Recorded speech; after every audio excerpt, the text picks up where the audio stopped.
The air at the top of the Titan Corp headquarters is thin, expensive, and perfectly filtered. I stand on the balcony, 60 stories above the glass and steel veins of San Francisco. Below me, the crowd looks like a collection of slow-moving pixels, an ocean of people, waiting for a miracle they didn't build. They say blood is thicker than water, but in this industry, blood is just a biological liquid with surprisingly low conductivity. It doesn't carry a signal well. It's messy, it's inefficient, and eventually, it always shorts the circuit. 5 years ago, the air was different. It smelled of damp concrete and the copper tang of overheating servers.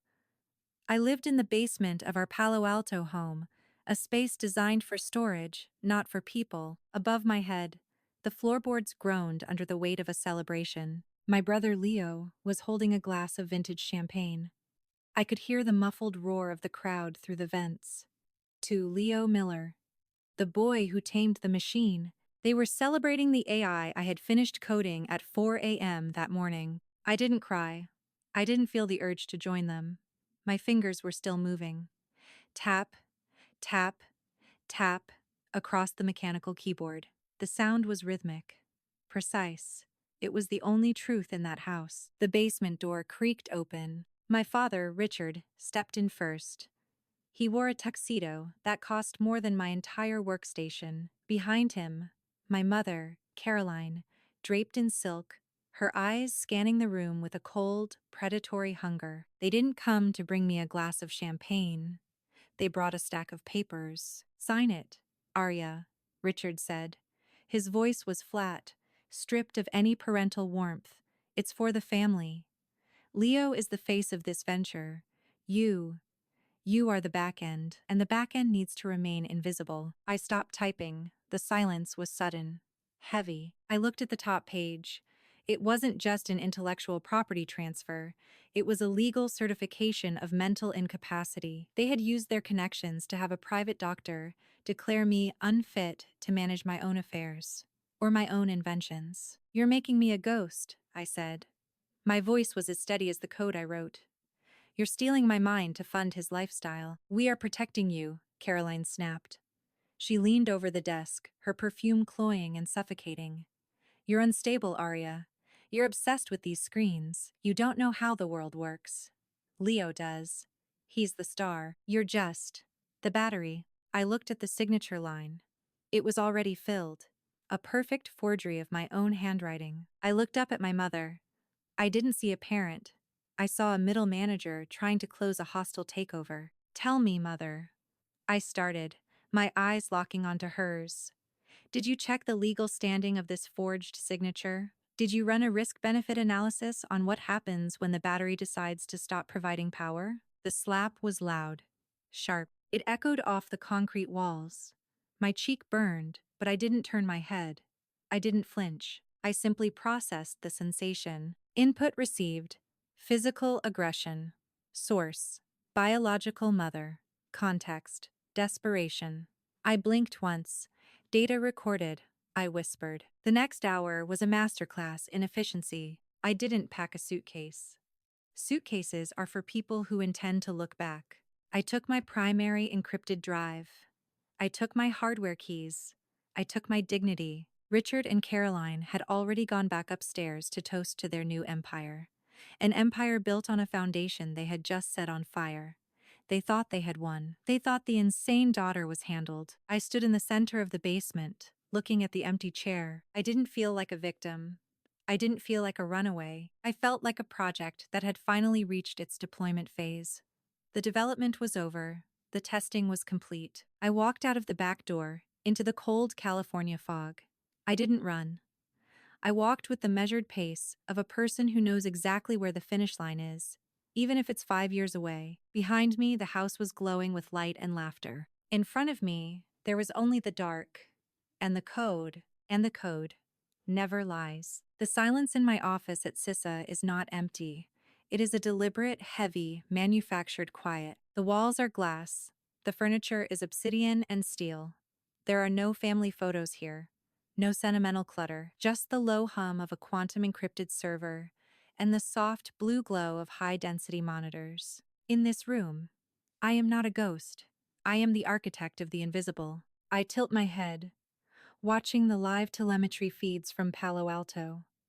On screen 4, I see the Miller estate.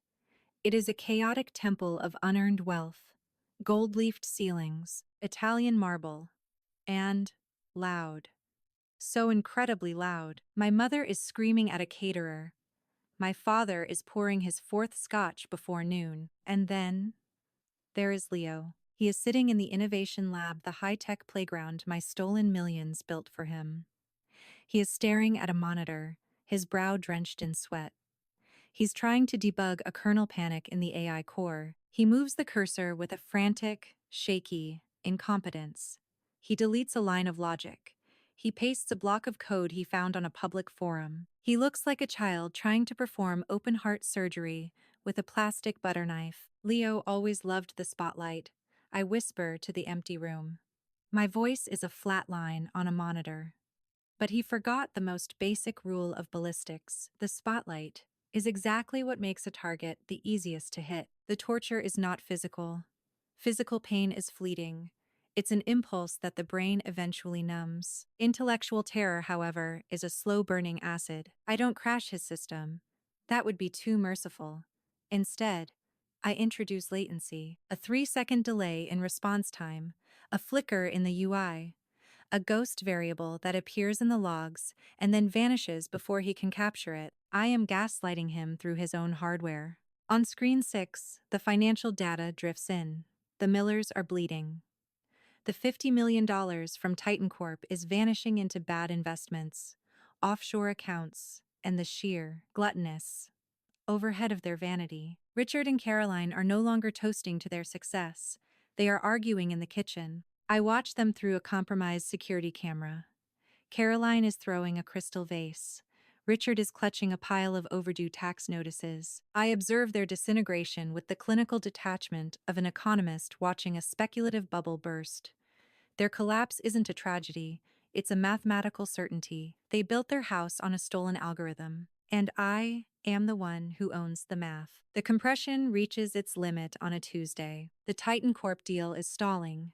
The AI is behaving like a dying animal, desperate and terrified of losing the lifestyle they sold their souls for. Richard and Caroline decide to seek professional help. They don't go to a private firm. They go to the source, the Cybersecurity and Infrastructure Security Agency.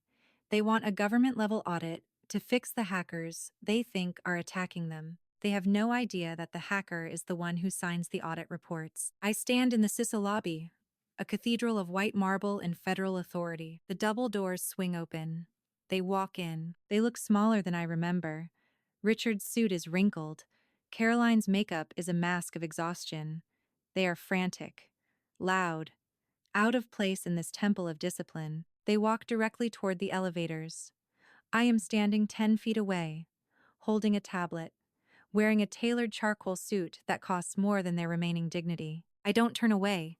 I don't hide. I stand my ground. My spine is a steel rod. My gaze is a cold, unyielding vacuum. Richard's eyes sweep over me. Then, Caroline's. They see a senior advisor. They see a woman of immense federal power. They see an authority figure who could crush their tiny world with a single memo. But they do not see Aria. They do not see the girl they slapped in the basement. They do not see the mentally incapacitated daughter they tried to erase. To them, I am just a stranger, a high-ranking obstacle. I watch them pass. The scent of Caroline's perfume, the same cloying scent from 5 years ago, hits me. I don't flinch. I don't feel a pulse of anger. I simply watch the elevator doors close on them. The data is nearly complete, I think. They came here looking for a shield. They have no idea they just walked into the center of the firing ring. The spring is compressed. The tension is absolute. And now, the deletion begins. The boardroom at Titan Corp is a vacuum of anticipation and terror. $1 billion. That is the price of the ink on the contract sitting on the mahogany table. Leo is leaning over his laptop, his fingers slick with sweat, his eyes darting across the screen like a trapped animal. The Prometheus AI, my AI, is frozen. A spinning blue icon is the only thing moving in the room. The CEO of Titan Corp, a man who measures time in millions, taps his pen. Problem, Leo? Just a minor handshake issue, Leo stammers. His voice is 2 octaves too high. The server in Palo Alto it's just refreshing. He is lying. He is drowning in a sea of syntax he cannot read. The heavy oak doors swing open. I walk in. I am not the girl from the basement. I am the federal authority they requested for the final audit. The room shifts. The Titan executives stand up. The government officials nod in respect. Advisor Miller, the CEO, says, "Thank you for joining us." Leo looks up. His face goes from pale to a sickly translucent gray. He recognizes the eyes, even if he doesn't recognize the power. Richard and Caroline, sitting in the gallery as special guests, freeze. They look at my suit. They look at the badges on the men behind me. I do not look at them. I do not acknowledge their existence. The audit is complete, I say. My voice is a scalpel. Cold, sterile, final. I place a 50-page technical dossier on the table. It isn't a book. It is a death warrant. The Prometheus AI is not a breakthrough, I state. My gaze fixed on the CEO, ignoring the shaking man to my left. It is a hollow shell, a sophisticated front for a series of stolen subroutines, most of which were compiled under duress and without legal title. Aria. Wait. Richard starts to stand. Silence, I say. I don't raise my voice. I don't have to. I turn to Leo. Page 12. Leo. Explain the recursive loop in the neural bridge. Explain why the architecture relies on a hardware key that, as of 3 minutes ago, has been revoked by the federal government. Leo opens his mouth. No sound comes out. He looks at the code on the screen. He looks at me. He realizes that the glitches of the last few months weren't accidents. They were preparations. This is not innovation, I continue, my words cutting through the air with surgical precision. This is industrial espionage, identity theft, and a multi-million-dollar fraud against a tier 1 defense contractor. You didn't build a future, Leo. You built a crime scene. The CEO pushes the contract away. The silence that follows is the sound of $1 billion vanishing into the air. You can't do this, Caroline screams, her composure finally shattering. She rushes toward the table, her silk dress rustling like a dead leaf.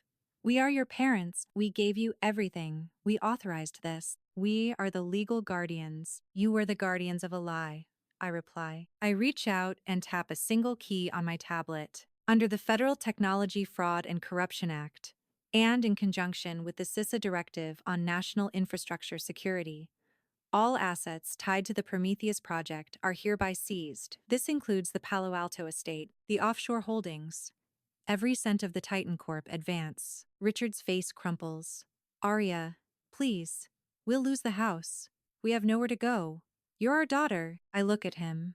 I see the man who watched his wife slap me. I see the man who put a lock on a basement door. A family is an operating system, I say. My voice so calm it is terrifying. It is supposed to provide a stable environment for growth. It is supposed to protect the data within. But you installed too many viruses. You corrupted the core. You turned the sanctuary into a prison. I pause. The red lights on the security consoles begin to blink.